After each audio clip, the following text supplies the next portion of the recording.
अस्सलाम वालेकुम। कहते हैं कि लखनऊ में एक मुशायरा हुआ और उस मुशायरे में जो तरह मिसरा दिया गया जिसके ऊपर तमाम शोरा ने कलाम लिखना था वो ये था कि ना तवा हूँ कफन भी हो हल्का।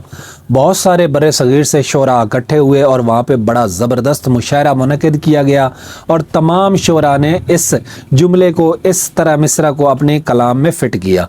तो बहुत सारे लोगों को बहुत सारी दाद मिली, लेकिन आखिर जो सेकंड लास्ट शायर थे वो जब आए स्टेज पे और उन्होंने अपना कलाम पढ़ा तो कलाम पढ़ने का जब आखिरी वक्त उसका मक्ते की सूरत में उसने इसको एडजस्ट किया तो वो कहता है कि ओढ़ देना दुपट्टा मलमल का, ना तवा हूँ कफन भी हो हल्का।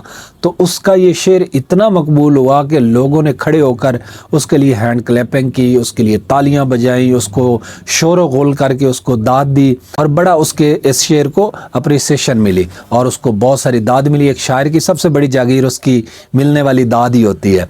तो खैर वो जनाब जाके बैठ गया अपनी जगह पे। तो अब जो आखिरी शायर था, मुझे उसका नाम नहीं पता, तो वो शायर जब स्टेज पे आया और उसने इस कलाम को पढ़ा और आखिर में मक्ते में उसने भी इसको फिट किया तो वो कहता है, ओढ़ देना साया अपने आंचल का, ना तवा हूँ कफन भी हो हल्का।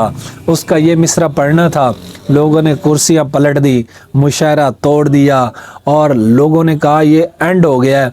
इस तरह मिसरा के ऊपर इससे ज़्यादा खूबसूरत जुमला और कोई भी नहीं लग सकता। ना तवा हूँ कफन भी हो हल्का, ओढ़ देना साया अपने आंचल का, ना तवा हूँ कफन भी हो हल्का।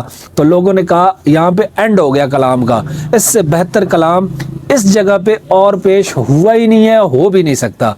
तो उसके बाद उस शायर को उस मुशायरे का विनर करार दिया गया। आप बताएं आपको ये शेर और ये मिसरा कैसा लगा?